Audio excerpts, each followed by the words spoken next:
दूर किसी जंगल में एक चिड़िया और कौवा रहा करते थे। चिड़िया कोई भी काम दिल लगाकर किया करती और कौवा सारे कामों में शॉर्टकट लगाने की कोशिश किया करता। मौसम सुहाना था, चिड़िया भी खाली ही बैठी थी। उसने सोचा क्यों ना आज बाकी सब पक्षियों को आज निमंत्रण पे बुला लिया जाए।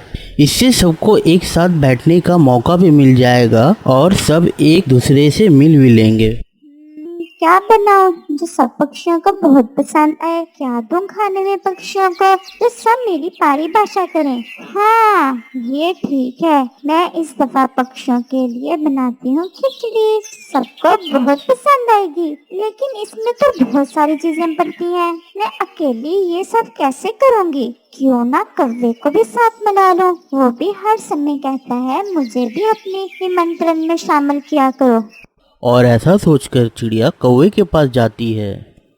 कौवे भैया, तुम्हें याद है पिछली दफा जब तोते ने हमारी निमंत्रण की थी तो कितना मजा आया था? सबने मिल बैठकर खूब एंजॉय किया था। हाँ, मुझे अच्छी तरह याद है। मैंने आज सोचा कि हम ये फल और दाने खा खाकर उतार गए हैं, क्यों ना काफी सारी खिचड़ी बनाई जाए और तमाम पक्षियों को बुलाकर इकट्ठे बैठकर खाएं और मजा करें। ये तो बहुत अच्छा सोचा है। तो फिर क्या करना होगा हमें? मेरे जुम्मे कोई आसान सा काम ही लगाना। तुम्हें तो पता है मेरा मुश्किल काम उससे कम ही होते हैं। कौवे भैया, हम मिलकर काम कर लेंगे। हमें चाहिए चावल, मसूर की दाल, नमक और थोड़ी सी मिर्ची। तुम ऐसा करो, मसूर की दाल ले आओ और मैं ले आती हूँ चावल। हाँ, ये ठीक है। और चिड़िया चावलों के कुछ दाने लेने नदी के पास चली जाती है। नदी के पास चावलों के कुछ पौधे होते हैं। चिड़िया उसमें से कुछ सीखे लेकर वापस आ जाती है। ये क्या कौवे भैया, तुम ऐसे ही बैठे हो? मसूर की दाल नहीं लेने गए? तुम भी मुझे बताकर तो नहीं गई ना। मसूर की दाल कहाँ से मिलेगी भला? मुझे क्या पता। हाँ, मैं तुम्हें बताना भूल गई थी, लेकिन तुम्हें ये तो पता है ना नमक कहाँ से मिलता है? नहीं, मुझे सच में ये भी नहीं पता। वो सामने जो पहाड़ है ना, इनके पीछे है नमक की कान, वहाँ से मिलेगा नमक। अब जल्दी से तुम नमक ले आओ और मैं मसूर की दाल ले आती हूँ। समय बहुत कम है, आज शाम को ही फंक्शन करना है। अब बैठ न जाना मेरे जाने के बाद। मुझे पता है, कुछ ना कुछ तो करना ही पड़ेगा। तुम जाओ और मैं नमक ले आता हूँ। और चिड़िया जल्दी से उड़ते हुए मसूर की दाल लेने चली जाती है। तोते भैया, आप मेरा एक काम कर सकते हो? जी बहन, बताओ, मुझे खुशी होगी तुम्हारा काम करके। वो ये कि तुम एक तो मुझे ये बताओ कि मसूर की दाल के जो पौधे गुफा के पास थे, क्या वो अब हैं वहाँ? हाँ, मैं कल ही गया था इस तरफ, वो पौधे हैं। लेकिन तुम क्या करने वाली हो? आज सब पक्षियों की निमंत्रण करनी है। मैंने सोचा क्यों ना खिचड़ी ही बना लूं। वाह, आज तो फिर मजा आने वाला है। तुम ऐसे करो कि बाकी सब पक्षियों को भी संदेश दे दो, शाम का समय है। जी बहन, आप तैयारी करो, मैं सब पक्षियों को बता देता हूँ। जैसे ही चिड़िया दाल लेने जाती है और कौवा नमक लेने जाने ही लगता है, उसे सर्दी का ख्याल आता है। हवा बहुत ही ज्यादा सर्द चल रही थी। क्यों ना थोड़ी देर रुक जाओ, अभी तो हवा बहुत तेज है। थोड़ा कम हो ले, मरना है इतनी सर्दी में। चिड़िया तो पागल है। उधर चिड़िया इतनी सर्दी में भी कुछ मसूर की दाल लेकर वापस आ जाती है। जैसे वापस आती है, कौवे को देखकर हैरान हो जाती है। कौवे भैया, इतनी तेजी तुम में कहाँ से आई? मुझसे पहले ही नमक लेकर आ गए। चिड़िया बहन, मैं उम्र में तुमसे काफी बड़ा हूँ। अब पंखों में वो जा नहीं रही। हवा देख रही हो कितनी तेज है, बस जा न सका। यही देख रहा था कि हवा रुकती है तो फिर ही जाता हूँ। तुम्हें मैंने बताया था कि शाम को निमंत्रण है, समय बहुत कम है। अब कम से कम तुम मिर्ची ही ले आओ, मैं नमक ले आती हूँ। कहाँ से मिलेगी मिर्ची? तोते के पास है, थोड़ी मिर्ची ले आओ। बस मैं अभी गया। जाओ, तुम जल्दी से नमक ले आओ। और चिड़िया नमक लेने चली जाती है। रास्ते में उसे फिर तोता मिलता है। हाँ भैया, बता दिया सब पक्षियों पक्षियों को? हाँ हाँ, कब का? शाम का ही बताया है मैंने सबको।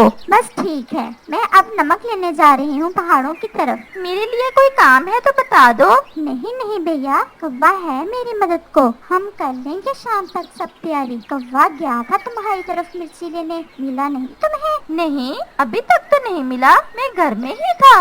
वो आ ही रहा होगा, थोड़ी सी मिर्ची दे देना। जरूर, मैं दे दूंगा। और चिड़िया नमक की खान की तरफ चली जाती है। वो थोड़ा नमक लेकर वापस आ जाती है। तोता मुझे रास्ते में मिला था, पता होता तो मैं खुद ही मिर्ची उससे ले लेती। अब गुस्सा ना होना, कौन सा काम खत्म हो गए हैं। कर लूंगा पक्षियों के बैठने का और पानी का इंतजाम, बहुत सारे काम हैं। तुम जल्दी से बस मिर्ची ले आओ। और चिड़िया फिर से मिर्ची लेने चली जाती है। जब तुमने कौवे का बताया था कि वो तुम्हारे साथ काम करवा रहा है, तो मुझे अंदाजा हो गया था वो तुम्हारे साथ कुछ भी नहीं करवाएगा, बस ऐसे ही तुम्हें चक्कर देगा। कोई बात नहीं, मैं कर लूंगी, बस आप थोड़ी सी मिर्ची दे दें। और चिड़िया तोते से थोड़ी मिर्ची लेकर वापस आ जाती है। कौवे भैया, तमाम चीजें इकट्ठी हो गई हैं, अब तुम मेरे पास आ जाओ। आग से तुम्हारी थोड़ी सर्दी भी कम हो जाएगी और मैं अकेली बोर भी नहीं होंगी। और कौवा चिड़िया के पास आकर बैठ जाता है। खिचड़ी की खुशबू से कौवे के मुंह में पानी आ रहा था। बहुत मजे की बनी होगी, जिसकी खुशबू इतनी प्यारी है, खाने में कितनी मजे की होगी। कौवा ऐसे मन ही मन सोच रहा था। खिचड़ी तो होगी तैयार और अब पक्षी भी आने ही वाले होंगे। मेरे घोंसले में कुछ मेवे पड़े हैं, मैं वो लेकर आती हूँ। तुम इधर खिचड़ी के पास ही बैठना। जाओ जाओ, जल्दी जाओ, वो तो बहुत जरूरी है। और चिड़िया अपनी घोंसले की तरफ चली जाती है। जैसे ही चिड़िया थोड़ी दूर जाती है, खिचड़ी की खुशबू ही इतनी प्यारी थी कि कौवे से रहा नहीं जाता। और वो ऐसे सोचता है, क्यों ना थोड़ी सी खा लो, इतनी ज्यादा तो है खिचड़ी, कौन सा चिड़िया ने खुद सारी खानी है। पक्षी तो मुफ्त में ही खा लेंगे, थोड़ी कम भी मिल गई तो फिर क्या है। और कौवा खिचड़ी खाना शुरू कर देता है। खिचड़ी का स्वाद ही इतना अच्छा था कि कौवा कब सारी खा जाता है उसे पता ही नहीं चलता कि कब उसने सारी की सारी खिचड़ी खा ली और खिचड़ी खत्म हो जाती है। बहुत मजे की थी, लेकिन मैं तो सारी ही खा गया। अब चिड़िया दीदी बहुत गुस्सा होगी, अब क्या करूं? अब तो कोई उपाय ही ढूंढना होगा। और कौवा घोंसले में बैठकर सोने का नाटक करने लगता है।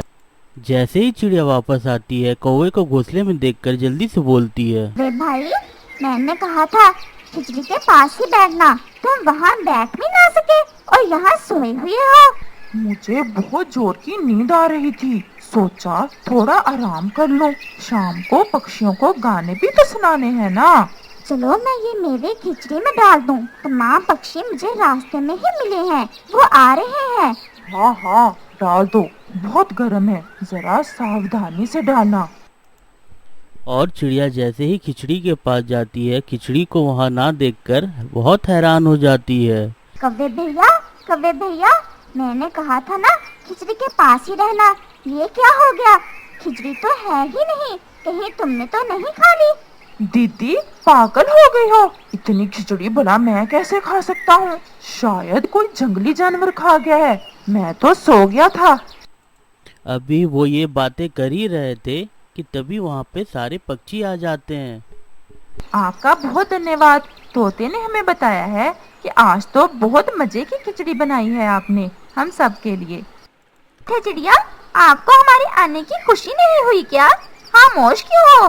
क्या बताऊं तोते भैया, सारा दिन तुम्हें तो पता है कितनी मुश्किल से सारा सामान इकट्ठा किया खिचड़ी बनाने के लिए। मैं तो घर गई थी कुछ मेवे लेने, लेकिन मैं कौवे भैया को खिचड़ी के पास बैठा कर गई थी। जब वापस आई तो खिचड़ी कोई जंगली जानवर खा गया था।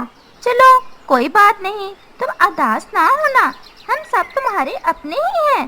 तुम सच ही कहती हो, हमें तुम पर पूरा विश्वास है।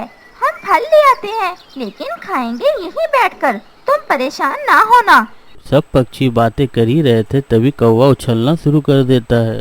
क्या हो रहा है मेरे पेट में? दर्द क्यों शुरू हो गया? शायद खिचड़ी ज्यादा खा ली है।